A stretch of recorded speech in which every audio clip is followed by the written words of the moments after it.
Ms. Sohn, opponents to your nomination continue to classify your support of net neutrality as, quote, extreme, end quote. Ms. Sohn, do a majority of Republican and Democratic voters support net neutrality? By overwhelming margins. So a majority of Americans, Democratic voters, Republican voters, independents, believe net neutrality is needed. Now, to me, that's the opposite of extreme. We should ensure our internet providers are common carriers and prohibited from prioritizing or discriminating lawful content on their networks. Now, Ms. Sohn, you have a strong record of defending free speech and viewpoints from across the aisle. At the FCC and as a public interest advocate for decades, you have continuously fought for the rights of both conservative and liberal voices. Yes or no, do you commit to upholding and promoting the free speech rights of all Americans? Absolutely. Can you reiterate for this committee some of the endorsements you've received from organizations across the spectrum? Sure. Organizations include Newsmax, the president of OAN. These are two of the most conservative cable networks on the planet, and I've received some blowback on the left from that. Parents Television Council, which is a very conservative organization that fights to keep obscenity and indecency off broadcasting. I have support from Preston Padden, as we talked before, who was a former Fox News lobbyist, Chad Roop, Hilda Gay Legg, Daniel Linville of West Virginia, who is as conservative as you can get. He's a West Virginia legislator. So, and I'm going to interject here. I didn't realize the list was so long. It's longer. What I'll ask is that you submit them into the record so that we have them for the record as Absolutely. well. Now, Ms. Sohn, we've gone over 2 years without a full commission at the FCC.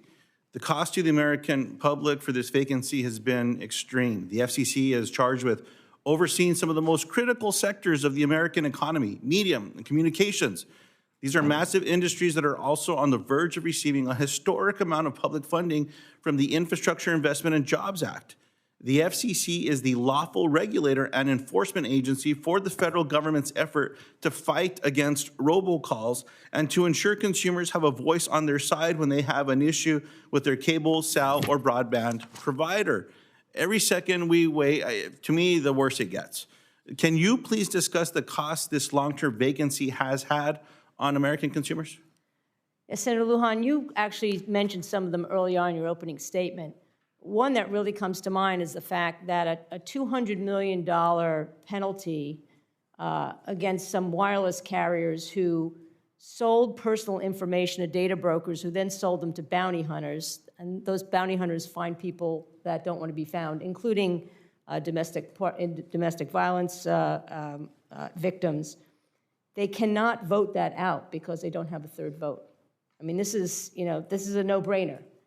Similarly, now there have been at least 3 major reports about carriers who lied, flat out lied, and admitted finally that they lied about where they provide service.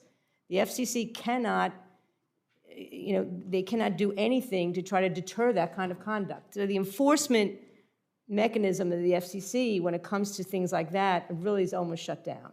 But other things they can't do are extend E-rate funding to classrooms, fix or do anything with regard to the media ownership rules, fix the Universal Service Fund, which is something that a lot of people on this dais want to happen. So and of course, they can't reinstate the authority to oversee broadband and impose net neutrality rules. I appreciate that. And in my opening, I failed to ask for unanimous consent to offer a 6th letter into the record, the smear campaign against FCC nominee Gigi Sohn, written by Preston Padden, who's the former president of ABC Television Network and a founding executive of Fox Broadcasting Title. So I'd ask unanimous consent to offer this into the record, and if there is no objection, it's allowed. With that,